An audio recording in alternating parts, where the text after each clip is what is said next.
Bayangin, kamu lagi nyetir mobil, terus nggak sengaja nyenggol bumper sampai lecet. Paling keketok magic habis ratusan ribu atau 1,2 juta kan? Nah, di dunia Formula 1, senggolan kecil kayak tadi yang cuma matain seupil sayap depan mobilnya, itu bisa bikin tim balapnya tekor sampai 3 miliar rupiah loh.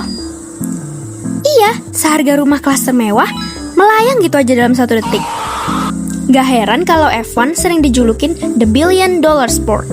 Tapi, kok bisa sih seabsurd itu mahalnya?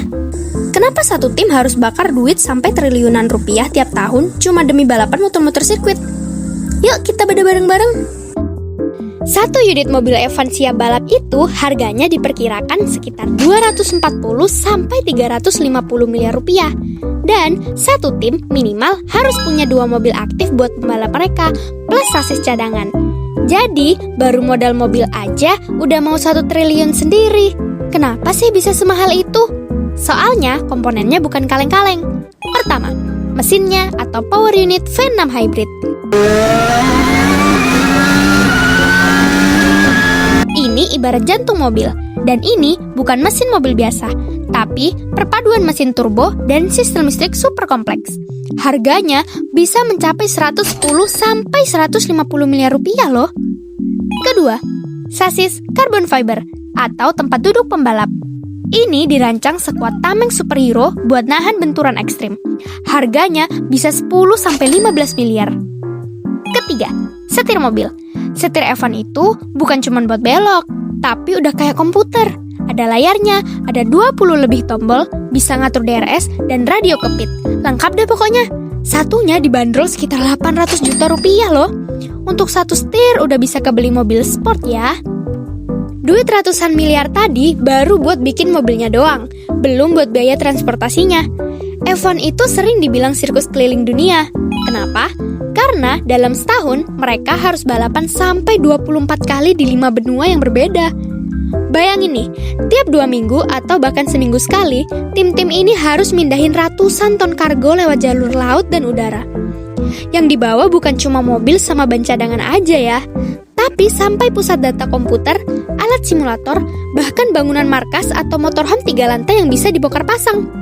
Mereka harus sewa pesawat kargo khusus, bayar hotel buat ratusan staf, mekanik, dan insinyur. Biaya logistiknya doang puluhan juta dolar per tahun. Ribetnya dapat, mahalnya apalagi? Karena biaya yang makin gak ngotak, tim kaya makin kaya dan yang miskin makin ketinggalan. Makanya itu, sejak 2021 kemarin, FIA bikin aturan pembatasan anggaran atau cost cap.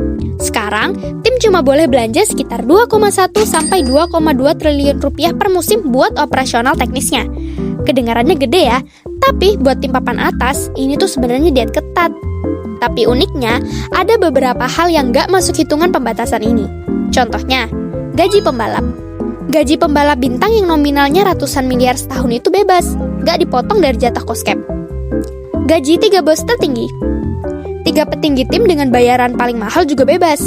Dan terakhir, biaya marketing dan hospitality. Duit buat hura-hura, nyenengin sponsor, atau bikin acara mewah itu punya dompet sendiri. Jadi, tetap aja, total uang real yang keluar dari kantong tim-tim raksasa aslinya jauh lebih gede dari aturan resminya. Mungkin kamu nanya, emang beda ya sama balapan lain kayak MotoGP atau NASCAR? Jawabannya beda banget. Kalau di balapan lain, banyak komponen mobil atau motor yang udah disamain dari pabrikan. Tapi di F1, setiap tim adalah pencipta.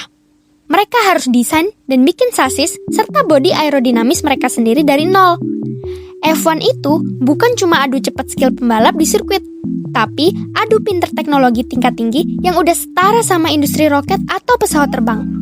Jadi, predikat olahraga termahal di dunia itu emang bukan fiktif belaka. Di F1, setiap kedipan mata dan setiap fraksi detik yang diperebutkan di lintasan, itu adalah hasil dari investasi yang nilainya miliaran rupiah. Nah, sekarang udah ngerti kan kalau F1 itu bukan cuma balapan muterin sirkuit doang. Kalau kamu mau tahu seputar F1 lagi, follow akun ini ya. See you!